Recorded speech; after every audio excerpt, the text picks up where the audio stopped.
स्वरूप है वो है कि हमारी पूरी पृथ्वी पर किस किस प्रकार के ज्वालामुखी पाए जाते हैं, कौन से ज्वालामुखी पाए जाते हैं, उनके नाम, उनकी स्वरूप या उनकी गतिविधि कैसी है।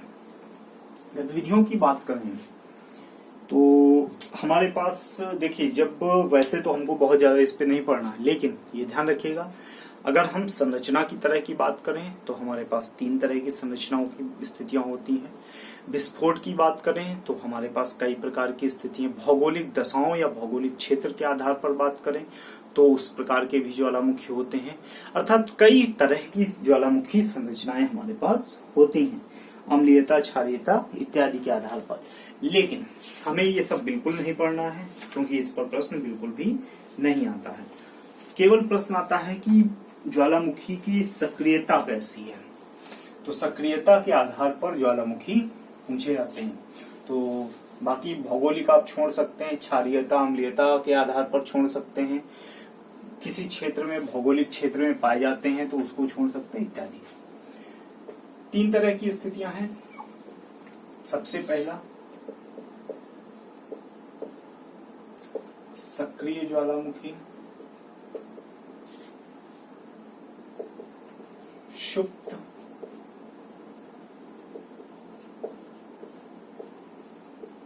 ज्वालामुखी, शांत या मृत ज्वालामुखी। तो ये 3 प्रकार के ज्वालामुखी हमारे पास हैं। तो सुप्त को कभी कभी प्रसुप्त भी लिख कर आ जाता है, ये भी ध्यान रखिएगा। शांत या मृत को निर्वापित भी लिख कर आ जाता है, ये भी ध्यान रखिएगा। शांत या मृत को निर्वापित ज्वालामुखी। सक्रिय तो एक्टिव है, डोरमेंट, मृत तो आपका एक्सटिंक्ट। वोल्केनो है। तो ये 3 तरह की स्थितियां हैं। सक्रिय ज्वालामुखी का मतलब क्या है, बस ये समझ लीजिए। सक्रिय ज्वालामुखी का मतलब ये है, ऐसे ज्वालामुखी जिनसे लावा का उद्गार निरंतर होता रहता है, पूरे वर्ष हो सकता है, प्रतिदिन हो सकता है, दिनों के अंतराल पर हो सकता है, लेकिन निरंतरता होती रहती है। तो निरंतर स्थिति है इसकी, ये ध्यान रखिएगा। जैसे एक बड़ा प्रसिद्ध है इंडोनेशिया का क्राकाटोआ। क्राकाटोआ ये इंडोनेशिया में पड़ता है, तो ये क्राकाटोआ ध्यान रखिएगा, इंडोनेशिया का। और एक और है हिबब, ये फिलीपींस का है। क्राकाटोआ इंडोनेशिया का और हिबब जो है वो फिलीपींस का है। ये आपका सक्रिय ज्वालामुखी है, अर्थात जिनसे निरंतर जो होता है वो लावा का उद्गार होता रहता है, पूरे वर्ष तक हो सकता है, प्रतिदिन हो सकता है 1-2 दिन के अंतराल पर हो, लेकिन एक प्रक्रिया के आधार पर होता रहता है। सुप्त ज्वालामुखी कहें, डोरमेंट वोल्केनो कहें, प्रसुप्त ज्वालामुखी कहें, तो अर्थात ये है कि लंबे समय तक शांत रहने के बाद अचानक से विस्फोट या उद्गार, लावा का उद्गार अचानक से हो सकता है। अर्थात बहुत लंबे समय तक, 2 साल, 100 साल भी हो सकता है। ऐसा नहीं कि कोई जरूरी नहीं कि केवल 1-2 साल ही, 2 साल, 200 साल, 500 साल तक हो सकता है, और उसके बाद अचानक से ही इसमें उद्गार शुरू हो जाए। तो ऐसे जो ज्वालामुखी होते हैं वो सुप्त या डोरमेंट या प्रसुप्त ज्वालामुखी कहलाते हैं। जैसे आप यूएसए का देखते हैं, सेंट हेलेना, ध्यान रखिएगा, सेंट हेलेना। आपका बैरन आपका भारत में पड़ता है, अंडमान निकोबार में। तो ये जैसे बैरन में अभी आपने ध्यान दिया होगा कि 2019 में जनवरी में या 2018 दिसंबर में हम गए, उसमें इसमें बैरन आइलैंड में अचानक से उद्गार प्रारंभ हो गए।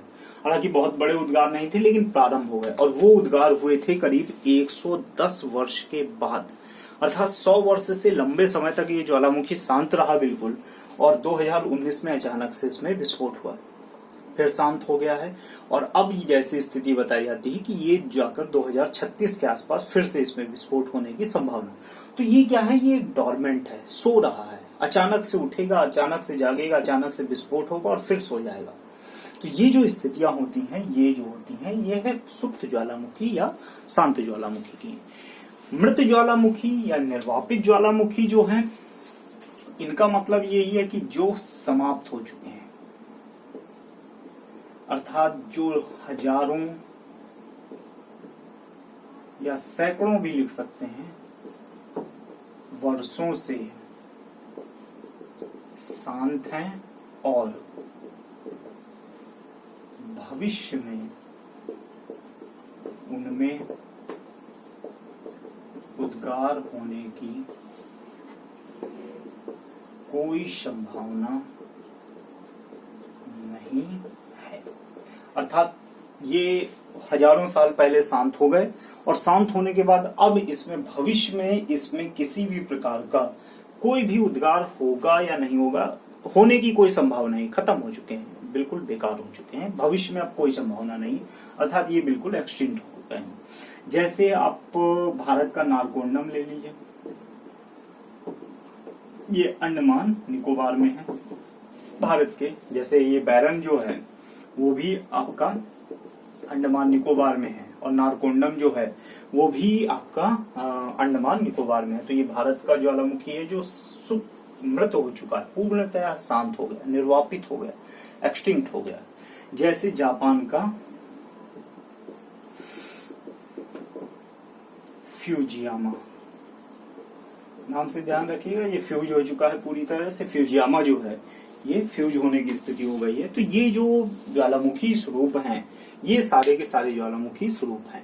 सक्रिय ज्वालामुखी एक्टिव हैं, कभी भी विस्फोट हो सकता है, प्रतिदिन हो सकता है, 24 घंटे के अंतराल पर हो सकता है। वो उसकी अपनी आंतरिक प्रक्रिया है कि 1 दिन, 2 दिन, 48 घंटे, 24 घंटे, लेकिन निरंतर एक प्रक्रिया के आधार पर सीक्वेंस है उसका विस्फोट होने में।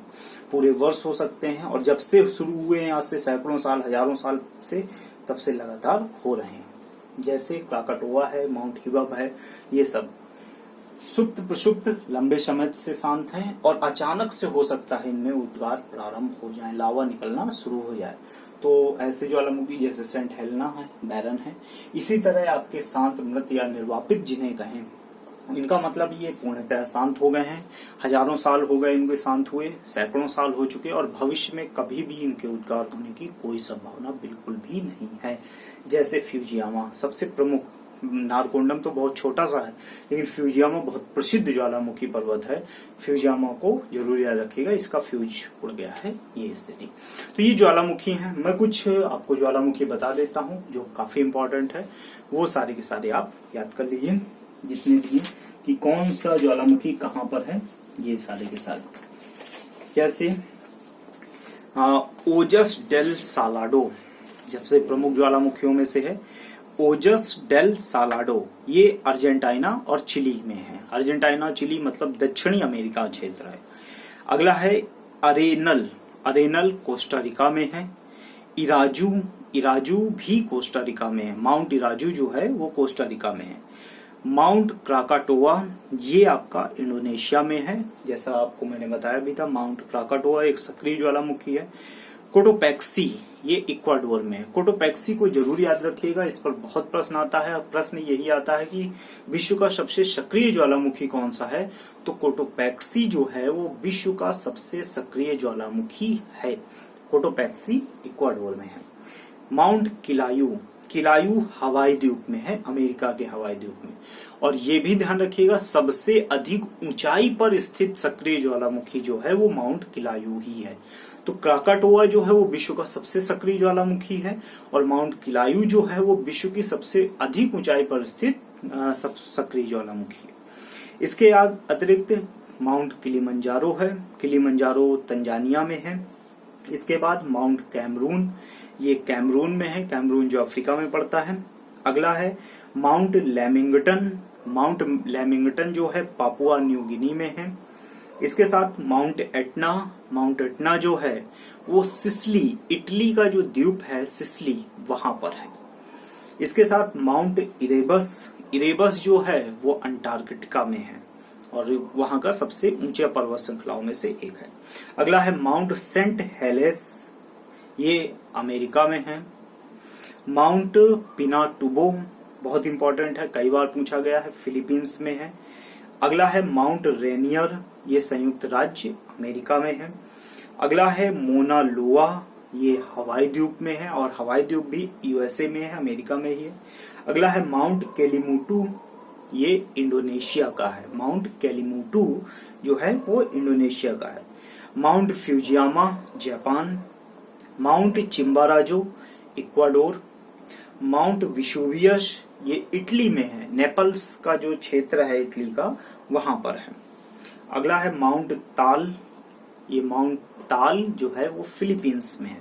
अगला है माउंट पोपा, ये है म्यांमार में। इसके साथ अगला है माउंट स्ट्राम्बोली, काफी प्रसिद्ध है, लिपारी द्वीप समूह इटली में है और ये भूमध्य सागर का आपका लाइट हाउस कहलाता है। ध्यान रखिएगा माउंट लिपारी जो है वो भूमध्य सागर का लाइट हाउस के नाम से फेमस है, काफी फेमस है। सॉरी, लिपारी द्वीप जो है, क्योंकि यहाँ पर माउंट स्ट्राम्बोली नाम का ज्वालामुखी पर्वत है। देमबंद ये ईरान में है। टकाना ये ग्वाटामाला और मैक्सिको में है। अगला है माउंट कटमई, ये अलास्का में है, अलास्का जो है वो यूएसए का क्षेत्र है। अगला है माउंट शास्ता, ये भी अमेरिका में है। माउंट हुड ये भी अमेरिका में, अमेरिका का मतलब है यूएसए, संयुक्त राज्य अमेरिका। अगला है माउंट मयोन, ये फिलीपींस में है। अगला है माउंट हकला या हेकला और माउंट लॉकी।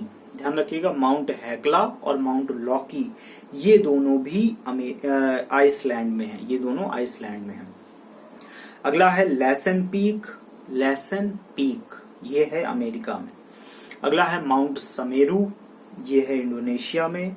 इसके बाद माउंट मेरापी, ये भी इंडोनेशिया में। अगला है माउंट कोलिमा, ये मैक्सिको में है।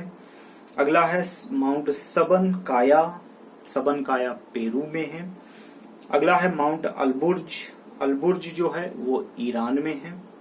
अगला है माउंट किनाबालू, ये मलेशिया में है, माउंट किनाबालू मलेशिया में। माउंट अकाकागुआ ये है अर्जेंटीना में। तो ये जो हैं ये ज्वालामुखी पर्वत हैं जो विश्व के अलग अलग क्षेत्रों में विस्तृत हैं, जिन्हें हम कहें वो हैं सारी की सारी स्थितियां। ठीक है मित्रों, तो ये ज्वालामुखी की जो अपनी संरचनाएं हैं या कैसे ज्वालामुखी होते हैं, कहाँ कहाँ किस किस प्रकार से, वो सारे हैं और उनके नाम हैं, उनके पर्वतीय क्षेत्र हैं, उनके देशों के नाम हैं, वो सारे के सारे। बाकी आपको भौगोलिक स्थिति के आधार से कोई लेना देना नहीं, आपको अम्लीयता क्षारीयता के आधार से बहुत ज्यादा कभी प्रश्न नहीं आया, तो उस पर भी बहुत ज्यादा विचार करने की आपको आवश्यकता बिल्कुल भी नहीं है, ये भी ध्यान रखें। इसके साथ ही कभी कभी ये होता है कि ज्वालामुखी क्षेत्र में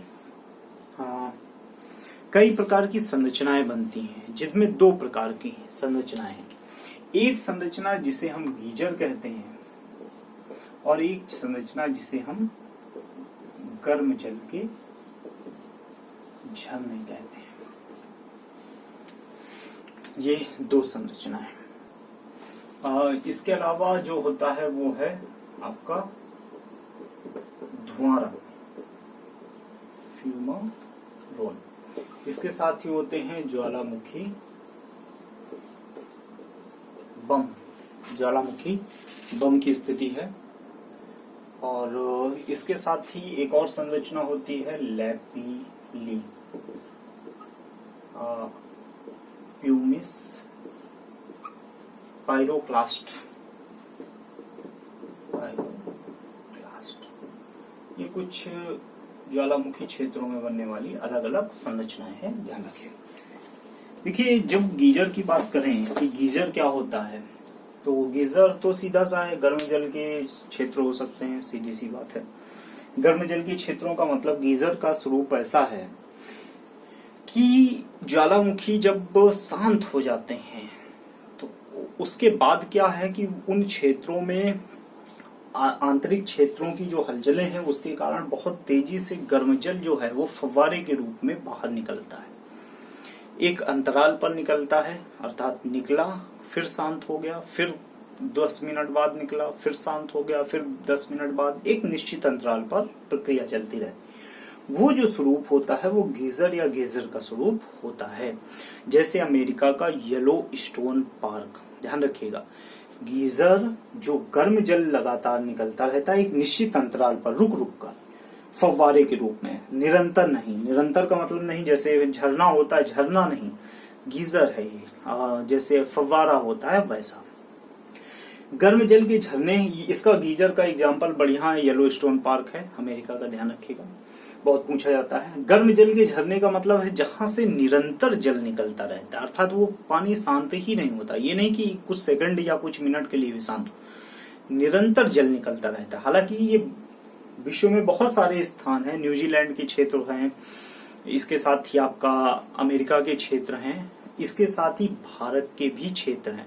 हालांकि ये संरचनाएं ज्वालामुखी संरचनाएं हैं, लेकिन जब हम उत्तर भारतीय क्षेत्र देखते हैं, खासतौर से हिमालय क्षेत्र, तो यहाँ पर भी मिलते हैं। जैसे बिहार में आपको गर्म जल के झरने मिलेंगे, गर्म जल के झरने। उत्तराखंड में का बड़ा प्रसिद्ध है मणिकर्णम, जो है मणिकर्णम का क्षेत्र प्रसिद्ध है। इस तरह से जो संरचनाएं हैं हमें हिमालय क्षेत्र में मिलती हैं, अमेरिका के क्षेत्रों में या न्यूजीलैंड, तो वो गर्म जल के झरने। धुआरा का मतलब क्या है, फ्यूमरोल का, ये मतलब है कि पानी अब नहीं निकल रहा है, अर्थात जो आंतरिक क्षेत्र है वो शांत हो गया है, लेकिन उद्गार उसके भीतर हो रहे हैं, लेकिन विस्फोट होने की कोई संभावना नहीं है। लेकिन उसके भीतर से क्या है, बहुत सारी गैसेस निकल रही हैं, बहुत सारा धुआं निकल रहा है, धुंध निकल रही, और चारों तरफ क्षेत्र में धुआं धुआं फैल रहा है, तो ये धुआरा फ्यूमरोल कहलाता है। जैसे 10,000 अ लैंड ऑफ 10,000 स्मोक, ये अमेरिका की है, a land of 10,000 smoke, 10,000 smoke का क्षेत्र जो है वो ऐसा ही है जहां से ऐसे छोटे छोटे 10,000 से ज्यादा छिद्र हैं, उनसे लगातार धुआं निकलता रहता है, वो ज्वालामुखी क्षेत्र है। आंतरिक क्षेत्र शांत हो गया, लावा मैग्मा निकलने की कोई संभावना नहीं। ज्वालामुखी बम का क्या मतलब होता है, इसका मतलब ये है कि जब ज्वालामुखी विस्फोट होता है तो उससे बहुत बड़े बड़े पत्थर निकलते हैं और बहुत गर्म होते हैं वो, क्योंकि विस्फोट हुआ बहुत बड़े बड़े। लेकिन जैसे वो धरातल पर, सतह पर आते हैं, वैसे ही धीरे धीरे करके वो बहुत तेजी से शांत होने लगते हैं, लावा मैग्मा से ज्यादा तेजी से शांत हो जाते हैं। ये जो बड़े बड़े खतरनाक पत्थर विस्फोट के साथ बाहर और दूर दूर दराज तक के क्षेत्रों तक पहुंच जाते हैं विस्फोट के कारण, वो ज्वालामुखी बम कहलाते हैं, बड़े बड़े पत्थर। लेपली ज्वालामुखी के लावा के साथ जो मटर के दाने के समान जो पत्थर निकलते हैं लावा से मिले हुए, वो लेपली कहलाते हैं। मटर के दाने के समान जो पत्थर निकलते हैं वो लेपली कहलाते हैं। प्यूमिस क्या है, प्यूमिस की स्थिति, ये ज्वालामुखी क्षेत्र में एक तरह की झाग है। जैसे आपने देखा होगा ना कि जब जैसे हमारी यमुना नदी इसके लिए प्रसिद्ध है कि उसके ऊपर जब फैक्ट्रीज की या उसकी गंदगी जमा होती है तो एक सफेद पानी के ऊपर एक सफेद झाग की तरह, जैसे साबुन की झाग होती है वैसे जमा हो जाती है। तो ऐसी ही जो झाग जमा होती है उसी को हम प्यूमिस कहते हैं। तो ध्यान रखिएगा, प्यूमिस किसे कहा जाता है, ऐसी ही झाग जो है वो प्यूमिस कहलाती है। इसके साथ ही पायरोक्लास्ट जो होते हैं, जो पत्थर निकलते हैं, छोटे छोटे पत्थर होते हैं, वो पायरोक्लास्ट कहलाते हैं। ज्वालामुखी विस्फोट के समय जो छोटे छोटे पत्थर होते हैं वो पायरोक्लास्ट कहलाते हैं। ठीक है मित्रों, तो ये जो आपके ज्वालामुखी से संबंधित विषय वो सारे के सारे हैं।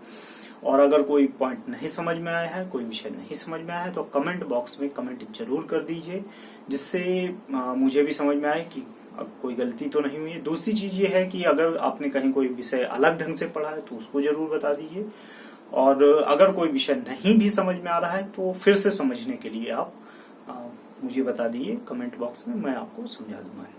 और बाकी वीडियो पूरा देखा करिए। बहुत सारे लोग पूरा नहीं देखते हैं, जिससे मुझे भी थोड़ा दिक्कत होती है कि जब किसी को देखना ही नहीं तो बनाने से क्या फायदा।